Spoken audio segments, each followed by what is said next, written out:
The State Department has ordered non-essential staff to leave its embassy in Beirut, Lebanon, amid tensions rising in the Middle East. Indirect talks between the U.S. and Iran are set to be held in Geneva this Thursday. Let's bring in Osamah Khalil. He is a professor of history at the Maxwell School of Citizenship and Public Affairs at Syracuse University. Thank you so much for being here. What is your read on these negotiations and what it would take to reach a deal? And what would a strike on Iran accomplish at this point? Well, there is a deal within reach. The real question here is whether President Trump wants to negotiate in good faith, whether he wants a deal or if he wants regime change. If he wants a deal, it means that the United States is going to have to back away from some of the maximalist positions they've taken with Iran related to its nuclear program.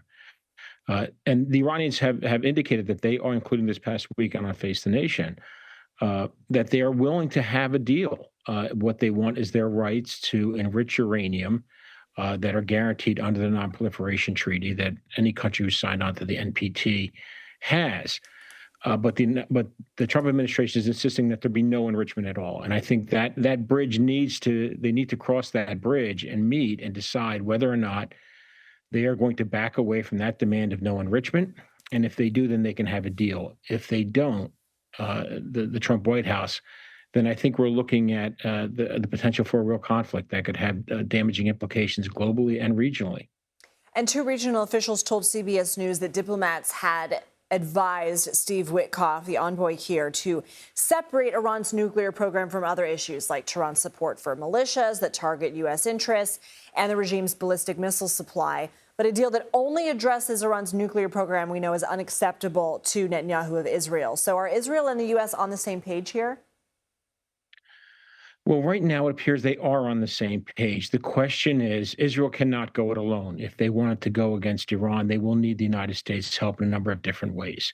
So right now, the Trump administration and Israeli Prime Minister Benjamin Netanyahu are on the same page.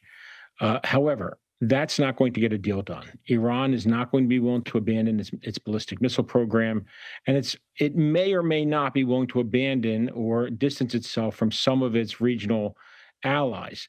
However, the big issue here is the nuclear program. If, in fact, the United States is going to insist on zero enrichment, which is a violation of what Iran is guaranteed under the Non-Proliferation Treaty, then I think we're again headed for a collision course.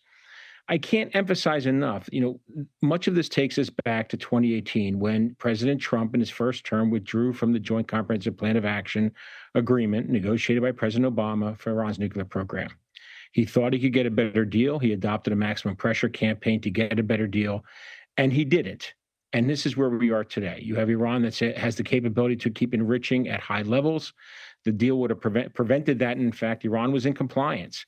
And instead, we have this continuous collision course, and much of this dates back to, quite frankly, President Trump's decision in 2018 and 3 decades of Benjamin Netanyahu misleading the international community, the United States, consistently insisting for over 3 decades that Iran is close to a bomb. And he's been saying this for decades, and it's not true. Okay, Osamah Khalil. I'll have to leave it there. Thank you.